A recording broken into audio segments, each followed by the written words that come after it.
মায়ের হাতের রান্না মানেই এক অন্য রকমের ভালো লাগা। নানা রকমের সবজি একসাথে মিশিয়ে তার সঙ্গে উচ্ছে পাতা আর উচ্ছে দিয়ে বানানো পাতলা ঝোল, যেন একেবারে ঘরোয়া স্বাদের প্রতিচ্ছবি।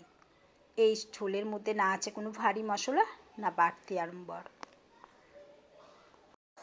গ্যাস ওভেন জেলে তাতে কড়াই চাপিয়ে সামান্য তেল দিয়ে আগে থেকে কেটে রাখা সবজিগুলোকে দিলাম, আর সাথে দিলাম আন্দাজ মতো নুন, হলুদ আর জিরের গুঁড়ো।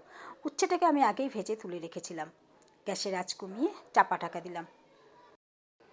কিছুক্ষণ পর কড়াইয়ের ঢাকনা খুলে দিলাম। ভালো করে দেখে নিলাম সবজিটা হালকা সেদ্ধ হয়ে এসছে। এবার জল দিলাম। যখন ফুটে এলো তার মধ্যে দিলাম আগে থেকে ভেজে রাখা উচ্ছেগুলোকে। কিছুক্ষণ নাড়াচাড়ার পর এবার দিলাম 1 চামচের মতো চিনি। আর ছাদে যে আমার টিংটিঙে একটা উচ্ছে গাছ ছিল, তার থেকে 2টো করলা পাতা তুলে এনেছিলাম।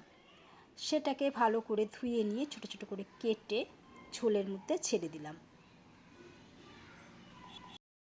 গরম ভাতের সঙ্গে এমন ঝোল খেলে মন ভরে যায়, শরীরে যেমন হালকা হয়ে যায়, তেতল ফেতলে লুকিয়ে থাকা অদ্ভুত এক স্বাদ যা আমাদের জিহ্বাকে নয়, মনে গিয়ে মিশে থাকে। সত্যি মায়ের হাতের এই রান্না প্রতিদিনের ব্যস্ততার মাঝেও আমাদের শেকড়ের টান মনে করিয়ে দেয়।